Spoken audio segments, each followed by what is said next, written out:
गांव की इस हवेली में एक कमरा है जिसका दरवाजा सालों से बंद है। लोग कहते हैं उस दरवाजे में मौत कैद है।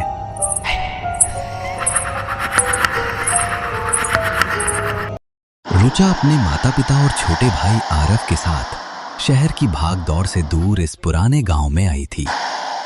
उनका नया ठिकाना वही पुरानी विशाल हवेली थी जिसके बारे में गांव में कई तरह की कहानियां प्रचलित थीं। शिफ्टिंग के दौरान सब लोग सामान अंदर ले जा रहे थे। तभी आरव का ध्यान उस दरवाजे पर गया। वो कुछ पल वहां ठिठक कर खड़ा रहा। उसकी मासूम निगाहें दरवाजे की पुरानी लकड़ी पर जमी रह गईं, जैसे उसे वहां कुछ महसूस हुआ हो, एक अजीब सी ठंडक या शायद कोई अनकहा संदेश। आरव ने हल्की सी खुसफुसाहट में कहा, यह दरवाजा कुछ अजीब सा लग रहा है। रुचा ने उसकी ओर देखा पर मुस्कुरा कर टाल दिया। उसे क्या पता था कि इस हवेली की कहानी तो अभी शुरू होने वाली है।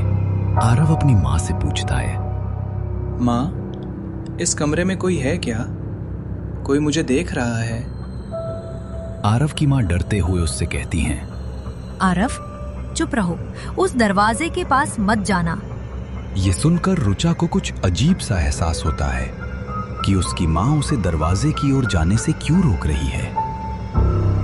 रुचा उस पुराने दरवाजे को बड़ी ध्यान से देख रही थी, मानो वहां कुछ रहस्य छिपा हो।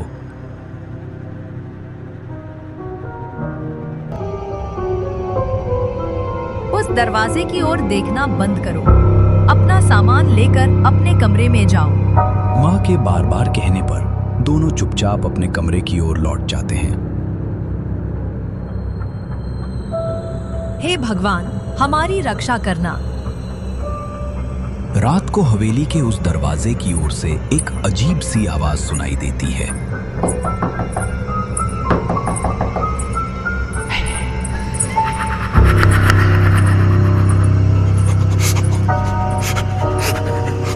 रुचा ये आवाज सुनकर उठ जाती है और उस दरवाजे की तरफ जाने लगती है। रुचा उस दरवाजे तक पहुंचने ही वाली होती है, तभी उसकी माँ पीछे से आवाज देती हुई कहती है, रुचा, रुक जाओ, उस तरफ मत जाओ। रुचा ये सुनकर तुरंत रुक जाती है।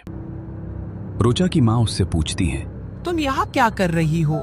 माँ, इस दरवाजे से कुछ अजीब सी आवाज आ रही है। रुचा की माँ इस बात को टालते हुए कहती है, ऐसी कोई आवाज नहीं आ रही है। तुम अपने कमरे में जाकर सो जाओ। रुचा अपनी माँ की बात मानकर कमरे में जाकर सो जाती है। रुचा सोते हुए पसीने में भीग जाती है। उसके सपने में वही बंद दरवाजा आता है। कीवा फिर से उस दरवाजे के पास जाती है और उसे अंदर से एक औरत की आवाज सुनाई देती है जो कहती है, रुचा, मुझे बाहर निकालो।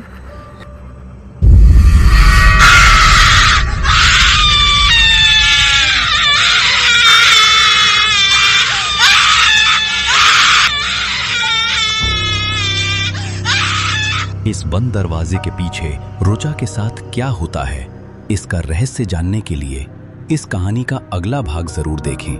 अगर आपको ये कहानी पसंद आई हो तो इस चैनल को सब्सक्राइब करें, लाइक करें और कमेंट करना ना भूलें। धन्यवाद।